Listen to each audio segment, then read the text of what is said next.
ketiga ya. Tuhan adalah kekuatan umatnya dan benteng keselamatan bagi orang yang diurapinya.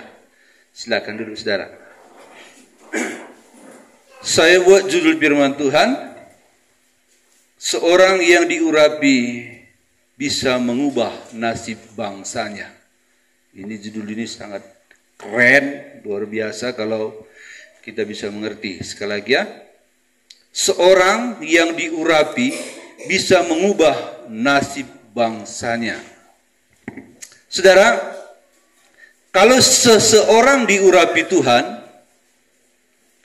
orang itu bisa lakukan perkara besar. Tapi kalau dia sungguh-sungguh, ya saudara.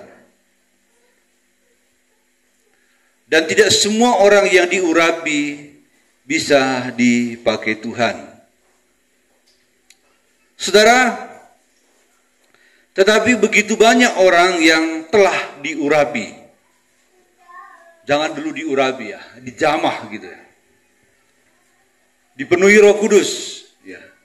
Maksud saya jangan dulu dipenuhi Roh Kudus, diurapi, dijamah. Setelah seseorang diurapi, atau setelah seseorang dijamah, atau setelah seseorang itu dipenuhi dengan Roh Kudus, banyak sekali setelah itu berhenti di situ saja. Doa 10 malam, setiap tahun kita lakukan 10 malam. Ada yang sudah dipenuhi dengan Roh Kudus, tapi mentok sampai di situ saja. Setelah itu dia nggak penuh-penuh Roh Kudus lagi, nggak penuh lagi. Kenapa bisa begitu? Mungkin karena dia merasa puas sebatas itu. Dan tunggu 10, doa 10 malam tahun depan dia penuh lagi. Iya, kalau penuh. Saudara, sebenarnya perjalanan kekristenan kita bukan hanya bertobat, dibaptis, penuh Roh Kudus, selesai. Bukan begitu. Tapi perjalanan iman, perjalanan kekristenan kita itu berjalan terus ke depan, tanpa henti. Kekristenan yang hanya penuh Roh Kudus selesai, ingat saudara, paling kuat dia sampai di situ, dan ingat dia akan turun. Kualitasnya, imannya akan turun. Kenapa orang yang sudah penuh dengan Roh Kudus tidak sanggup melepaskan diri dari merokok, makan deban? Berarti hanya sebatas itu. Makan sirih maksud saya. Kenapa tidak bisa lepas? Karena hanya sebatas itu saja. Ya, saudara. Baru-baru ini saya dengar khotbah di YouTube. Dia bilang begini, bahasa roh itu memang perlu, tapi tidak terlalu perlu. Yang perlu adalah buah roh. Amin. Untuk apa bahasa roh? Kalau tidak ada buah roh. Saudara, yang Tuhan mau adalah buah, bukan batang, dan bukan daun yang lebat, tapi buah yang manis, yang bisa dinikmati dari seseorang itu. Kita rasakan manisnya buah Roh Kudus yang ada dalamnya. Kita rasakan bagaimana enaknya bila cerita, bila ngobrol dengan dia tentang Tuhan. Yang selalu dia berbicara tentang Tuhan, bukan tentang dirinya. Ada orang berbicara tentang Tuhan, tapi kebanyakan dirinya yang menonjol. Betul, ada seperti itu memang. Tetapi yang Tuhan mau adalah Tuhan yang kita bicarakan, bukan diri kita. Boleh masuk diri kita dalam cerita tentang Tuhan, tapi dalam cerita tentang Tuhan kita masukkan tentang pribadi kita adalah untuk mendukung Tuhan itu lebih tinggi lagi.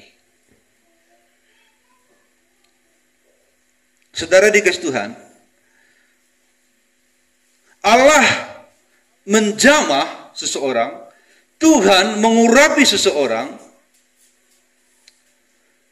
bukan hanya begitu-begitu saja. Atau bukan hanya berhenti di situ saja, tapi berjalan terus menjalin hubungan dengan Tuhan. Sebab Allah memberikan rohnya kepada kita supaya kita semakin berapi-api, supaya kita semakin berhasrat,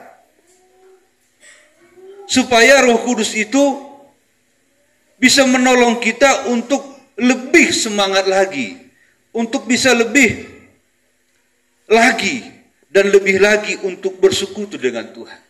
Jadi kalau seseorang dipenuhi dengan Roh Kudus, ingatlah, dia itu pasti merindukan Tuhan terus. Nah, itu saudara. Kalau saudara penuh Roh Kudus, tapi kerinduan saudara kepada Tuhan itu enggak ada, itu bukan Roh Kudus itu. Roh Kudus mungkin ya. Bukan Roh Kudus. Tapi Roh Kudus itu turun atas seseorang, membakar dia untuk dia berapi-api dan mencari Tuhan lagi, mencari Tuhan lagi, mencari Tuhan lagi. Kalau perut jasmani ini saudara, ada kenyangnya kan saudara? Ada. Kebutuhan jasmani kalau kita makan 2 piring, 3 piring, 4 piring, itu sudah enak kita. Tapi kalau kebersamaan dengan Tuhan, enggak ada istilah enak. Ada selalu kata kurang. Ada selalu di hati kita ingin lagi, dan ingin lagi. Judul yang saya buat ini sangat luar biasa. Seorang yang diurapi bisa mengubah nasib bangsanya. Orang yang diurapi dan mengubah nasib bangsanya adalah mereka yang dipenuhi dengan Roh Kudus yang selalu berkata kurang lagi. Urapan itu, kurang lagi jamahan itu, kurang lagi kuasa itu, kurang lagi persekutuan itu, kurang terus. Amin. Itulah maka seseorang bisa mengubah nasib bangsanya. Jangan dulu nasib bangsanya ya, nasibnya sendiri. Maka dia bisa mengubah nasib keluarganya. Maka dia bisa mengubah nasib keluarga besarnya, desanya, famnya, marganya. Ya. Saudara dikasih Tuhan, lihatlah Daud setelah dia diurapi, bagaimana ia melanjutkan hubungannya dengan Tuhan. Tidak puas hanya diurapi atau dipenuhi dengan Roh Kudus. Dalam 1 Samuel pasal 16 ayat 13, 1 Samuel pasal 16 ayat 13 bisa ditampilkan. 1 Samuel 16 ayat 13. Kita lihat di layar ya. Setel dulu. Orang bawah.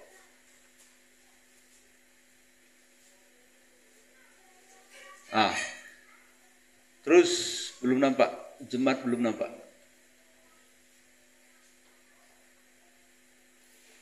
Samuel mengambil tabung tanduk yang berisi minyak itu dan mengurapi Daud di tengah-tengah saudara-saudaranya. Sejak hari itu dan seterusnya, berkuasalah Roh Tuhan atas Daud, lalu berangkatlah Samuel menuju Rama. Ini saudara, pada waktu Samuel mengurapi Daud di tengah saudara-saudaranya, atau mendoakan Daud di tengah-tengah saudara-saudaranya, maka sejak hari itu berkuasalah Roh Tuhan atas Daud. Berkuasa. Ini yang perlu kita lihat dan garis bawahi. Sejak hari itu dan seterusnya berkuasalah Roh Tuhan atas Daud. Dan seterusnya. Bukan hanya di hari kepenuhan, bukan hanya di hari 10 malam. Itu pun kita dipenuhi di hari ke-10. Setelah itu semangat berapi-api, turun. Nggak mampu, nggak sempat. Pengurapan yang kita miliki itu memutuskan kita dengan kebiasaan kita. Seorang yang dipenuhi dengan Roh Kudus, saudara, tidak akan sakit hati. Amin. Tidak akan kecewa dengan situasi keadaan. Tidak akan sungut-sungut. Itulah sebabnya api itu di hari Pantekosta, waktu murid-murid dipenuhi dengan api, dengan Roh Kudus, itu bertebaran. Datang angin membawa lidah-lidah api. Itu kan kecil. Hinggap di atas mereka. Kita penuh Roh Kudus, itu apinya masih kecil. Masih kecil. Jadi api itu harus semakin besar. Semakin besar. Semakin mengkilat. Waktu Musa turun dari Gunung Sinai, saking dekatnya dengan Tuhan, api itu bersinar di atas kepalanya. Sampai bangsa Israel berkata, Musa, tutup kepalamu, kami tak tahan melihatnya. Itulah pengurapan itu hebatnya, saudara. Jadi saya tekankan di sini, sejak hari itu dan seterusnya berkuasalah Roh Tuhan atas Daud. Pertama-tama, saudara, Daud menang atas dirinya. Amin. Kita pertama-tama sekali dipenuhi dengan Roh Kudus, kita menang dulu atas diri kita. Katakan amin, saudara. Hari ini saya tanya kita, sudahkah kita menang atas diri kita? Sudahkah Anda bisa kalahkan sirih itu, demban itu?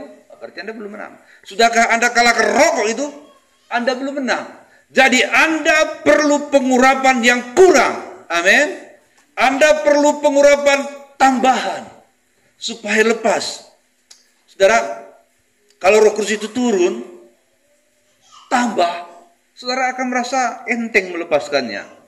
Itu sampah. Itu dosa. Gampang. Itu gampang, saudara.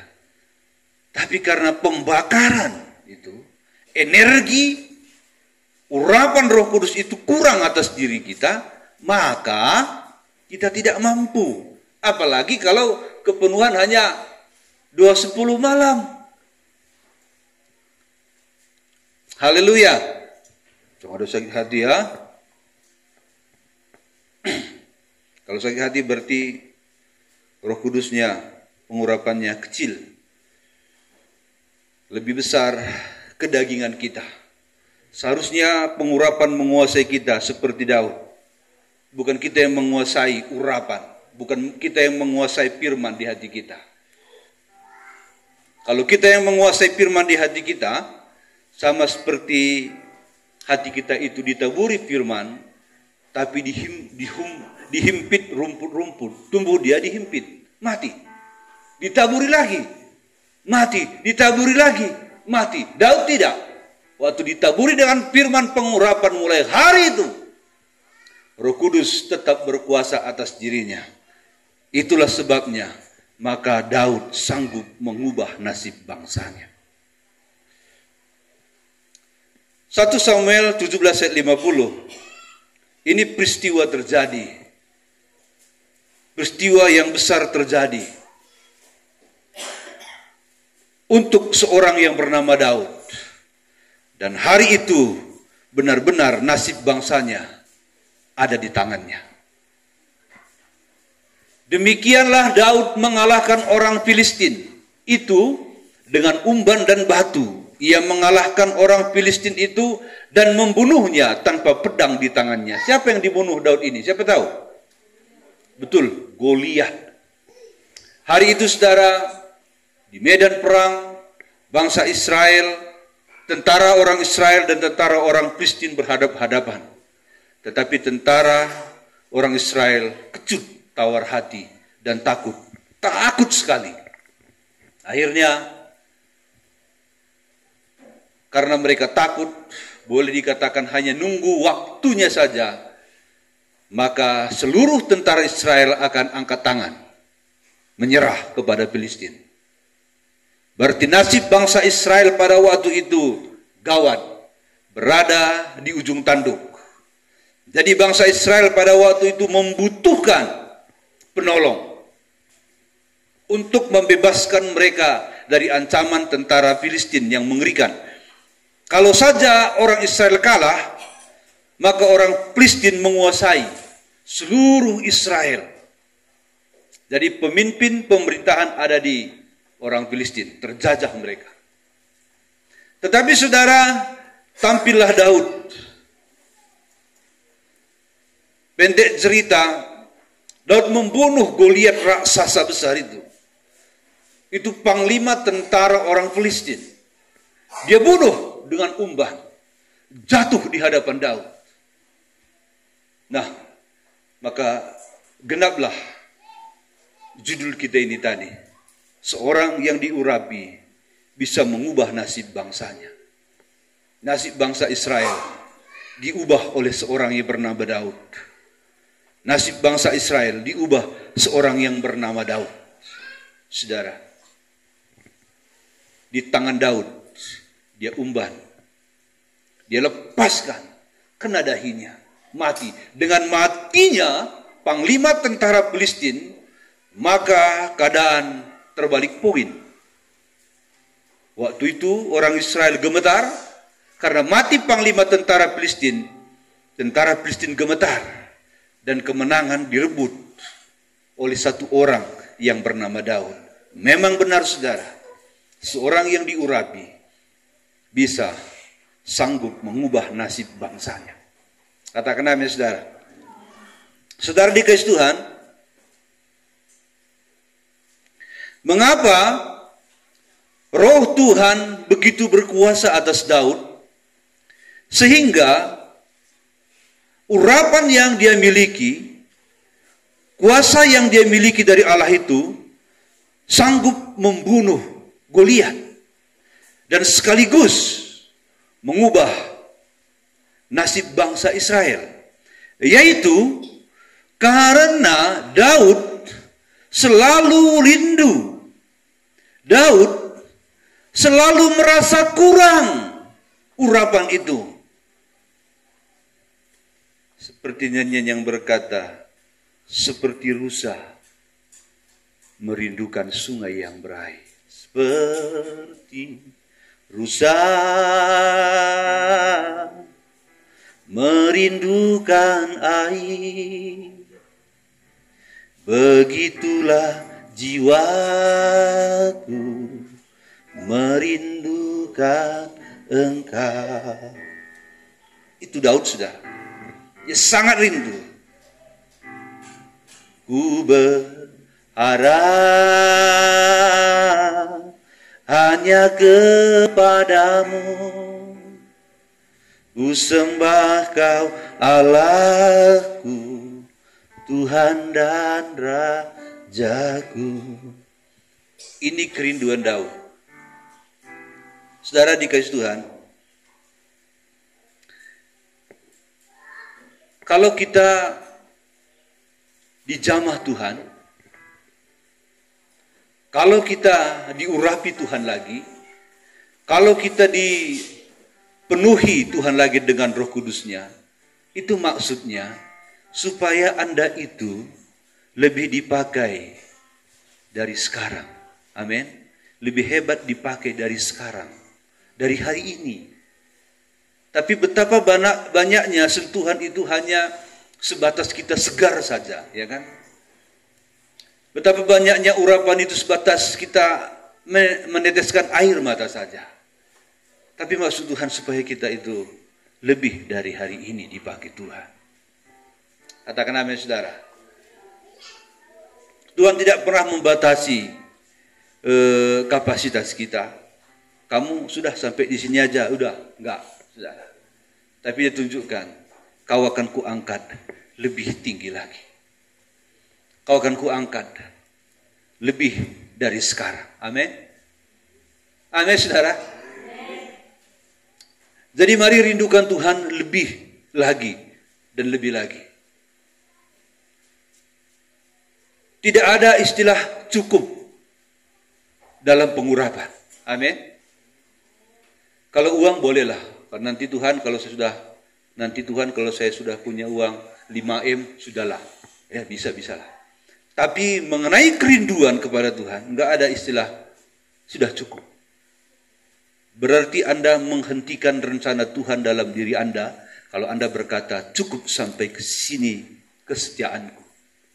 Apalagi mengurangi kesetiaan dari sekarang, saudara.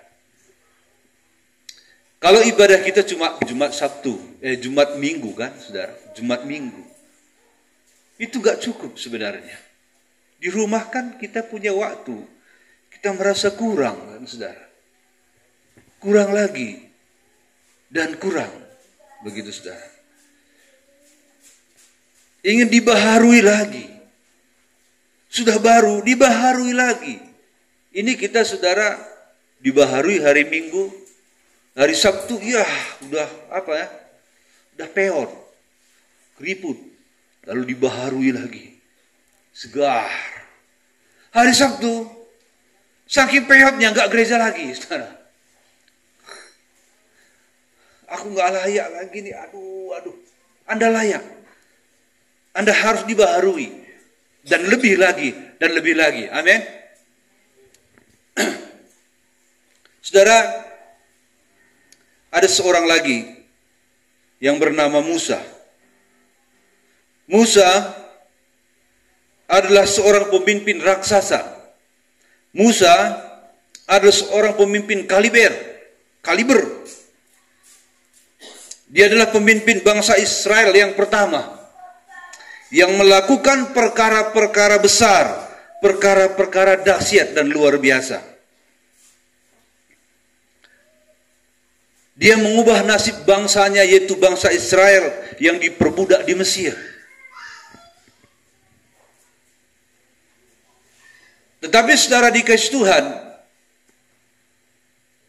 maksud saya, Musa, pada waktu dia dijamah Tuhan di tanah Mesir, dia mengerti apa rencana Tuhan dalam dirinya. Dia dijamah itu, saudara, ada di istana raja. Dia merasakan sentuhan Tuhan. Tuhan sentuh hatinya. Dia menangis. Lalu dia bertanya, apa maumu Tuhan atas diriku? Dia bertanya, apa maksud Tuhan atas diriku? Berarti Musa merindukan jamahan sekali lagi.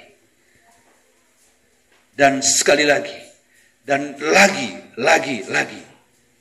Akhirnya, karena Musa merindukan Tuhan terus, maka Tuhan berbisik ke hatinya.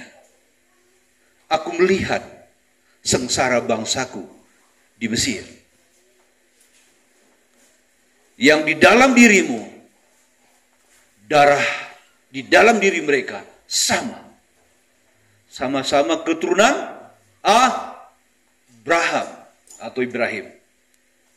Kepada Ibrahim atau Abraham ini, aku telah berjanji bahwa engkau akan kukeluarkan, bangsa ini akan kukeluarkan dari Mesir.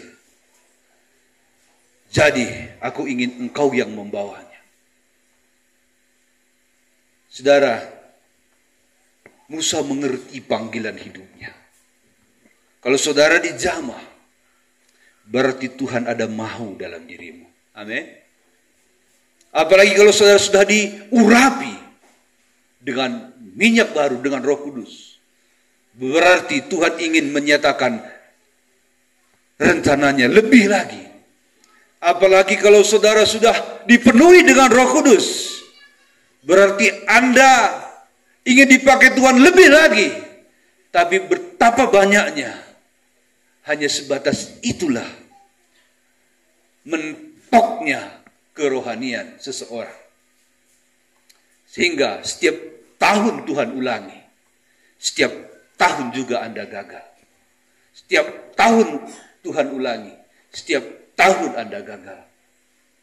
Jadi, Anda maju 10 langkah, mundur 10 langkah. Tapi Musa, saudara, dia mencari Tuhan kurang. dan pendek cerita, oke Musa, kalau engkau sudah mengerti, engkau harus kulatih dulu kepribadianmu, integritasmu, dan kualitasmu. Ya. Jadi Musa diasingkan ke Midian. Proses dulu ya, proses. Setelah 40 tahun, sejarah mencatat, Musa jumpa dengan api Roh Kudus di padang penggembalaan. Itulah berbicara tentang pengurapan yang berlipat kali ganda. Dia jumpa dengan api Roh Kudus. Dia melihat api itu yang membakar semak duri. Dan semak-semak itu tidak terbakar.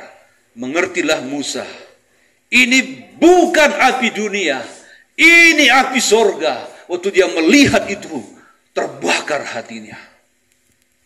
Terbakar, lalu Tuhan berkata, sudah selesai.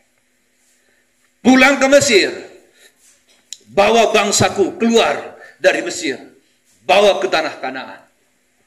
Saudara, sekali lagi, dalam diri Musa, judul ini terjadi.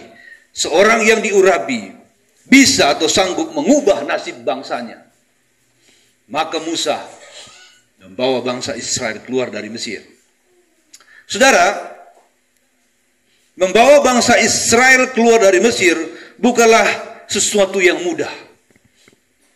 Hanya seorang yang telah selesai ditempa 40 tahun di Midian. Hanya dia yang bisa. Hanya dia yang bisa. Yang lainnya tidak. Hanya satu yang bisa. Hanya satu yang sanggup. Karena telah ditempa kepribadiannya murni dan kualitasnya. Waktu dia datang ke Mesir, dia nggak takut. Itulah pribadinya. Dia nggak takut menghadapi Firaun. Dulu dia lari dikejar Firaun. Lari terbirit-birit sampai 40 tahun nggak nongol. Tapi ke 40 tahun dia muncul kembali. Meneruskan pekerjaan yang pernah dia mulai gagal. Waktu itu dia coba bunuh orang Mesir dan ingin langsung membawa orang Israel keluar dari Mesir. Gagal, sengaja Tuhan gagalkan. Karena sesungguhnya apinya saja yang menyala. Rohnya saja yang menyala, tapi kemampuannya belum ada. Dan 40 tahun kemudian, dia sudah mampu, matang dalam segalanya untuk mengeluarkan Israel keluar dari Mesir. Haleluya. Saudara dikasih Tuhan, pekerjaan itu tidak mudah. Pekerjaan itu susah sekali. Kalau seandainya saya Musa, saya nggak bisa. Kalau saya tidak ditempa 40 tahun di tanah Midian. Prosesnya rumit, saudara. Untuk membawa Israel keluar. Musa saja yang sudah dibentuk masih kewalahan. Jadi sekali lagi saudara, kalau Anda dipenuhi dan diurapi Tuhan, berarti Tuhan mau pakai Anda.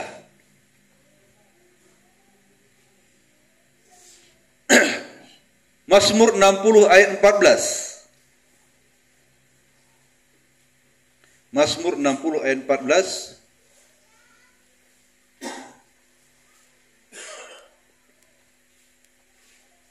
Kita lihat di layar ya. Mazmur 60 ayat 14. Ini saudara, dengan Allah akan kita lakukan perbuatan-perbuatan gagah perkasa. Sebab Dia sendiri akan menginjak-injak para lawan kita. Katakan amin saudara. Dengan Allah ya, akan kita lakukan perbuatan-perbuatan gagah perkasa. Sebab Dia sendiri akan menginjak-injak para lawan kita. Siapakah mereka yang melakukan perkara-perkara yang luar biasa ataupun gagah perkasa? Ialah mereka yang selalu dijamah, katakan amin. Mereka yang selalu diurapi, katakan amin. Mereka yang selalu dipenuhi dengan Roh Kudus. Mereka yang selalu ingin Tuhan Mereka yang selalu ingin dekat dengan Tuhan. Seperti nyanyian berkata, lebih baik satu hari di pelataranmu daripada 1000 hari di tempat lain. Aku memujimu, aku menyembahmu, Kau Allah yang hidup dan menikmati semua kemurahan-Mu. Hanya mereka yang berkata dan mempraktekkan lebih baik satu hari di pelataran-Mu, di hadirat-Mu daripada 1000 hari di tempat lain. Coba bandingkan. Bandingkan kerinduan ini, saudara. Lebih mahal harga satu hari di hadirat Tuhan daripada 1000 hari di tempat lain. Wow, luar biasa. Padahal di tempat lain itu ada kesenangan, ada kemewahan. Ini diperkirakan, ayat ini,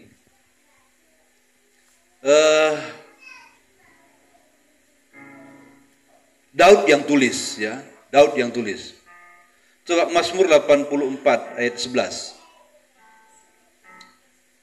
Mazmur 119 ayat 64, ya. Mananya? Mazmur 84 ayat 11, ya. Coba. Mazmur 84 ayat 11. Ya. Kita lihat dulu. Mana tahu salah ayat pula kan? Mazmur 84 ayat yang ke-11. Apa bunyinya? Iya, ini ya.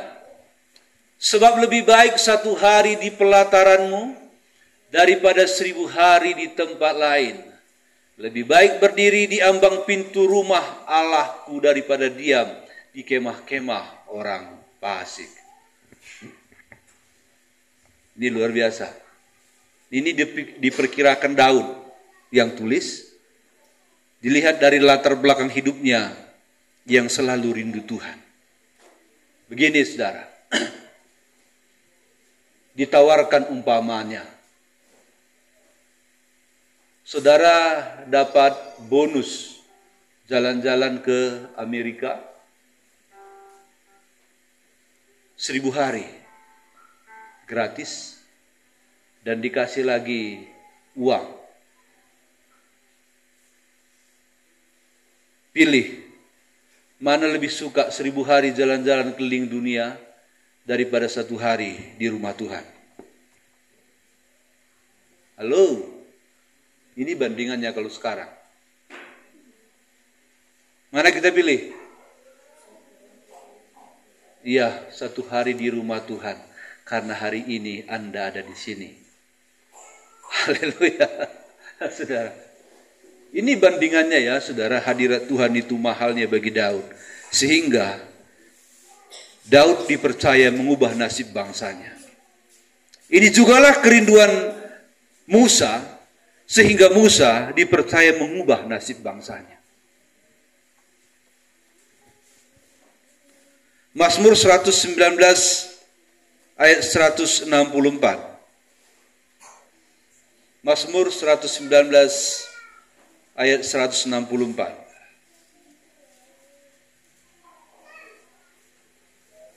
Nah, ini lagi saudara. Ini pun diperkirakan Daud yang tulis. 7 kali dalam sehari aku memuji-muji Engkau karena hukum-hukum-Mu yang adil. 7 kali dalam sehari dia sujud, menyembah dan memuji Tuhan. Saudara, khususnya buat pemuda di sini, saya harap pemuda ini bisa mengerti. Mana pemain rebana? Oh ya, Adi, pemuda yang lain. Ayat ini untuk kalian lebih tas ini. Karena waktu perang kalian, karena waktu perjuangan kalian jauh lebih banyak daripada kami. Jadi pergunakan waktu yang ada supaya engkau bisa lakukan perkara gagah perkasa. Amin. Amin. Tangkap firman Tuhan ini. Dengan syarat engkau merindukan Dia siang dan malam. Sibuk memang pekerjaan di rumah, saudara. Apalagi ibu rumah tangga, ibu. Saya perhatikan istri saya sangat sibuk sekali. Saya lebih santai dari dia. Bagaimanapun sibuknya, carilah waktu untuk berlutut di kaki Tuhan. Amin. Cari waktu, saudara. Ada seorang pengerja dulu, dia masuk sekolah kitab, dia perempuan ini. Dia pengerja di satu gereja, lalu dia nonton rekaman hamba Tuhan khotbah, masih lajang. Dia tengok karena hamba Tuhan masih lajang diurapi. Lalu dia rindu, maunya akulah nanti istrinya, begitu ya, istrinya. Rupa-rupanya saudara, aku istrinya itu kata-kata itu dari Roh Kudus, dari Roh Kudus. Lalu dia yakin bahwa satu hari itu jadi suaminya. Rupa-rupanya saudara, dia seorang pengerja yang sangat sibuk di gereja yang lumayan besarnya. Semua pekerjaan itu dipercayakan pendetanya kepada dia. Memang banyak pengerja di bawahnya, tetapi masih banyak sekali yang junior, yang belum bertanggung jawab. Siapa pengerja yang tidak bertanggung jawab, dia yang kerjakan tugasnya. Bayangkan saudara. Siapa pengerja-pengerja yang lalai mengerjakan tugasnya, dia ambil bagian, sibuk sekali. Tetapi saudara, di waktu-waktu khusus, diambil 1 jam 1 hari. 1 hari ada KKR. Laki-laki yang ditonton itu menunjuk dia. Tuhan bilang, engkaulah menjadi istriku. Betul saudara. Orang yang mencari Tuhan, Tuhan akan berbicara kepada dia. Apa rencananya untuk diri orang itu. Haleluya. Saudara dikasih Tuhan, memangnya apa yang kita kejar dalam hidup ini saudara? Bukankah perkenanan Tuhan? Bukankah bagaimana supaya aku lebih berkenan lagi? Bukankah bagaimana supaya aku lebih dekat lagi? Amin. Jangan bagaimana supaya aku lebih kaya lagi. Ya bisa juga. Tapi jangan itu jadi yang utama. Kalau saudara mengejar Tuhan, ingatlah saudara, engkau ada di hatinya. Amin. Coba kalau anak kita, pernahkah kita nggak berpikir apa yang akan kuberikan kepada dia? Saudara beli ladang, beli rumah, beli tapak. Saudara tabung uang di bank. Untuk siapa nanti itu semua? Demikian juga Bapa, untuk anaknya, untuk anak kita.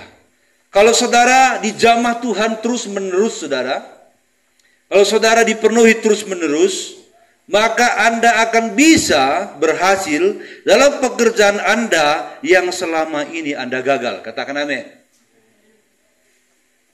Kenapa? Karena dia akan beri kita kemampuan. Kita coba, gagal kan? Kita coba, gagal. Putar lagi, coba, gagal. Saudara, kalau kita dijamah terus, maka kita tidak akan gagal lagi. Karena dia beri kita kekuatan, Tuhan memberkati. Hari ini kita perjamuan kudus, saudara.